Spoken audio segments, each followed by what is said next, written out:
So my eyes, if I were in front of a mirror, should be lined up on my eyes the entire movement. And this is an easy way to do this. I'm supporting a lot of my body weight. To make it a little bit harder, I can take my hands off my thighs, place them on the ground in front of me, and continue the movement. So your hands are still giving you a little help, but not that much. And by keeping your hands down, it also helps keep your head down throughout the entire exercise, just so you can focus on lowering and raising your hips. It really is the best transition to the next and the most difficult position. Now watch the arms.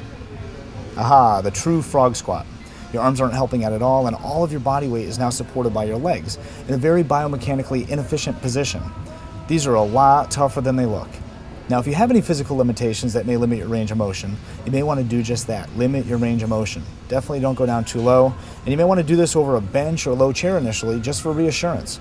Or you can always resort to putting your forearms back on your thighs. Again, watch the arms. Now, this modified version of a frog squat is definitely a lot easier, and it's also the best way to exit the exercise.